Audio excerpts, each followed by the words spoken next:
नमस्कार। जियो और जीने दो, लिव एंड लेट लिव।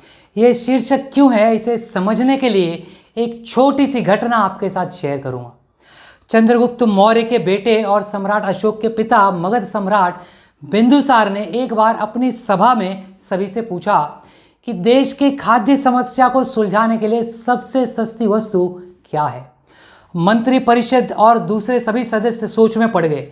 चावल, गेहूं, ज्वार, बाजरा आदि तो बहुत मेहनत के बाद मिलता है, और वो भी तब जब प्राकृतिक प्रकोप ना हो।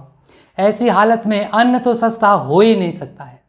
तब शिकार का शौक पालने वाले एक सामंत ने एक आंसर दिया कि राजन, सबसे सस्ता खाद्य पदार्थ है मांस, फ्लैश। इसे पाने में मेहनत कम लगती है और पौष्टिक वस्तु भी खाने को मिल जाती है। सब लोगों ने इस बात का समर्थन किया, लेकिन प्रधानमंत्री चाणक्य चुप थे, मौन थे। तब सम्राट ने उनसे पूछा कि आपका इस बारे में क्या मत है, क्या विचार है। चाणक्य ने कहा कि मैं अपने विचार कल आपके सामने रखूंगा इसी सभा में। रात होने पर प्रधानमंत्री चाणक्य उस सामंत के महल में पहुंच गए। सामंत ने दरवाजा खोला और इतनी रात के प्रधानमंत्री को देखकर थोड़ा सा घबरा गया।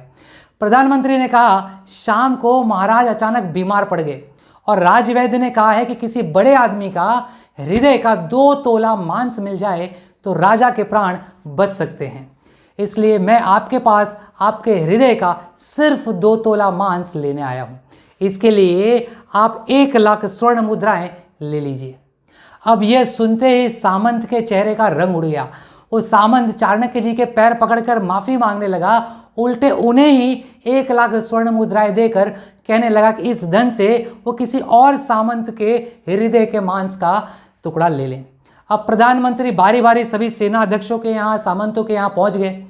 सभी से उनके हृदय का 2 तोला मांस मांगा, लेकिन कोई भी रेडी नहीं हुआ, तैयार नहीं हुआ।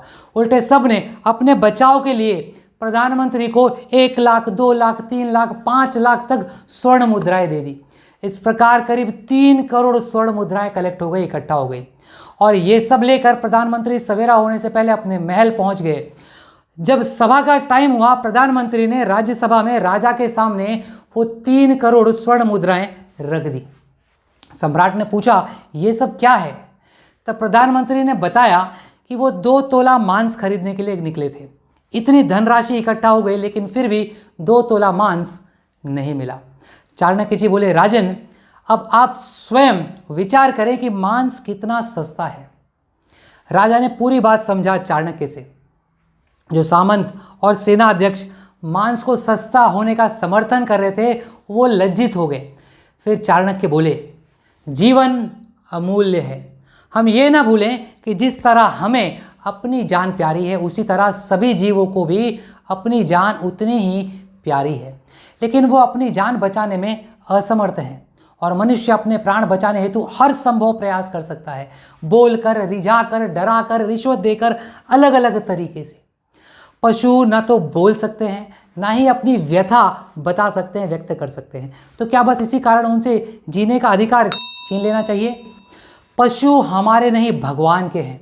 भगवान ने उन्हें बनाया है, इसलिए पशु पर भगवान का ही अधिकार होता है। हम उन्हें जीवन नहीं दे सकते, तो हमें उन्हें मारने का भी कोई अधिकार नहीं है। सभा में बैठे सामंतों ने बात को समझा और आचार्य चाणक्य से क्षमा याचना करने लगे।